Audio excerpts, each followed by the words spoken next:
Merhaba, bugünkü yolculuğumuzda Doğu felsefesinin en temel taşlarından birine, Konfüçyüs'ün bilgeliğine ve inanın bugün bile geçerliliğini koruyan o ölümsüz düşüncelerine şöyle bir dalalım diyorum. Şu soruya bir bakın, parçalanmış bir dünyada, erdemli bir yaşama ve adil bir topluma giden yol nedir?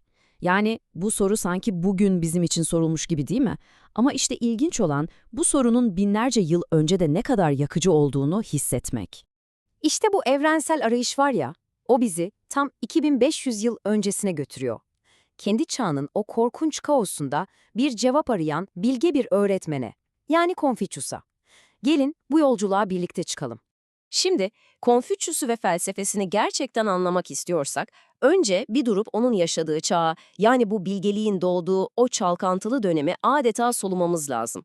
Düşünsenize, öyle bir dönemde yaşıyor ki beylikler sürekli birbiriyle savaşıyor, siyasi istikrar diye bir şey kalmamış, ahlaki değerler resmen eriyip gitmiş. İşte bu tablo, yani iyi bir yönetimin olmaması ve halkın çektiği o dinmeyen acılar Konfüçyüs'ü derinden yaralıyor ve ruhuna ideal bir toplum özlemini ekiyor. Ve hayatını tam olarak bu arayışa adıyor. Çok genç yaşta kendini öğrenmeye veriyor. 30'una geldiğinde artık kendi ilkeleri üzerinde sapasağlam duruyor. 50'sinde ise o meşhur göğün buyruğunu anlıyor. Yani evrenin ahlaki düzenini ve insanın bu düzendeki yerini kavruyor.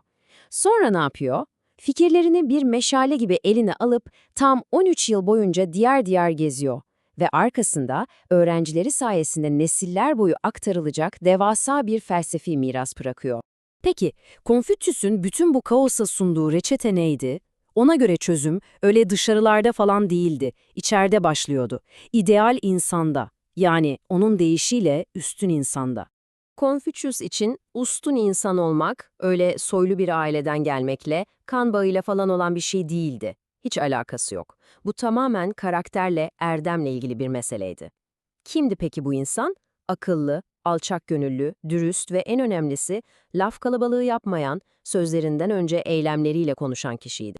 Bakın, aradaki ayrım o kadar net ki, Konfüçyüs diyor ki, üstün insan erdemi düşünür, küçük insan ise rahatını. Biri açık fikirli, diğeri dar kafalı. Biri erdem peşinde, diğeri kendi çıkarının. Yani bu aslında sadece iki insan tipini anlatmıyor, adeta iki farklı yaşam felsefesini, iki ayrı dünyayı çarpıştırıyor. Ve işte bu söz bence her şeyi özetliyor. Üstün insan konuşmadan önce eyleme geçer ve sonra eylemine göre konuşur. Yani felsefesi öyle lafta kalan bir bilgelik değil. Erdem dediğin eylemle kanıtlanmalı. Önce yapacaksın, sonra yaptığını konuşacaksın. Bu Konfüçyüs ahlakının resmen DNA'sı. Konfüçyüs bu üstün insana giden yolu birkaç temel kavram üzerine kuruyor. Gelin şimdi bu erdem reçetesinin temel bileşenlerine, yani malzemelerine bir bakalım. İlk malzememiz li, yani tören, nezaket kuralları. Ama sakın yanlış anlaşılmasın, bu böyle boş ritüellerden ibaret bir şey değil. Li, içimizdeki erdemin dış dünyaya yansıması aslında. Toplumsal yaşamın ahengini sağlayan bir orkestra şefi gibi düşünün. Yani amaç şekilcilik değil, bir düzen ve uyum yaratmak. Bakın, Lee sayesinde cesaretiniz kör bir isyana dönüşmüyor, içtenliğiniz kaba bir küstahlık olmuyor. Her duygu ve eylem sanki evrendeki doğru yerini buluyor. İşte Lee bu. Geldik ikinci kavrama. Siao. Yani anaya, babaya, aileye bağlılık. Konfüçyüs için aile toplumun tam çekirdeğiydi. Ve aileye saygı, işte o bütün diğer erdemlerin köküydü. Mantık çok basit. Ailesine karşı görevlerini yapmayan birinin topluma veya devlete karşı görevlerini yapması nasıl beklenebilir ki? Ve geldik en merkezi, en derin kavrama. Tao, yani yol. Tao öyle sıradan bir yol değil. Hem bireyin hem de devletin izlemesi gereken o nihai ahlaki patika. Erdemi, adaleti, içtenliği ve doğruluğu bir nehir gibi içinde taşıyan o yüce, o doğru yol. Şu söze bir bakın.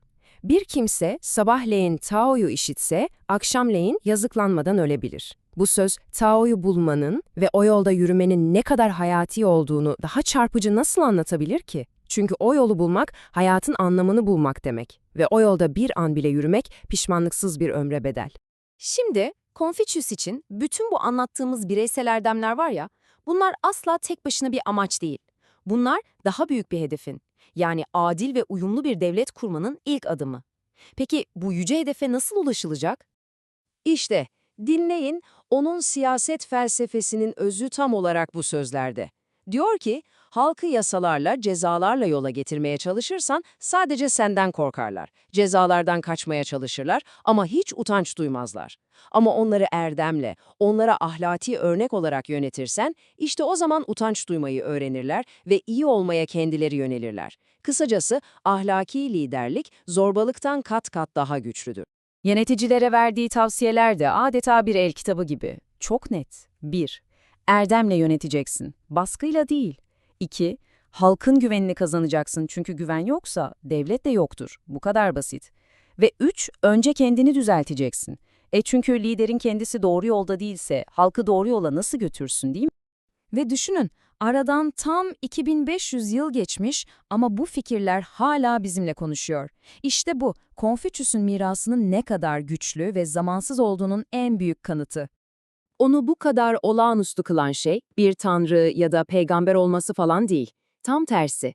O bir insandı, sadece bir öğretmen.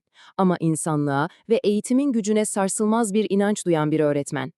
İnsanın çabayla, kendini geliştirerek mükemmelliğe ulaşabileceğine bütün kalbiyle inanıyordu. Ve bu son sözüyle topu yine bize atıyor. Olayı tekrar bireye, yani size ve bana getiriyor. İnsanların beni tanımamasından üzülme diyor. Ben onları tanımadığım için üzülürüm. Yani mesele tanınmak değil, tanımak. Başkalarının sizi bilmesinden çok sizin başkalarını anlamanız önemli. Bu, egoyu bir kenara bırakıp alçak gönüllülükle sürekli öğrenmeye devam etmemiz için yapılmış zamansız bir çağrı aslında. Ve böylece en başa, o ilk soruya geri dönüyoruz. Erdem, aileye saygı, ahlaklı liderlik, sürekli kendini geliştirme.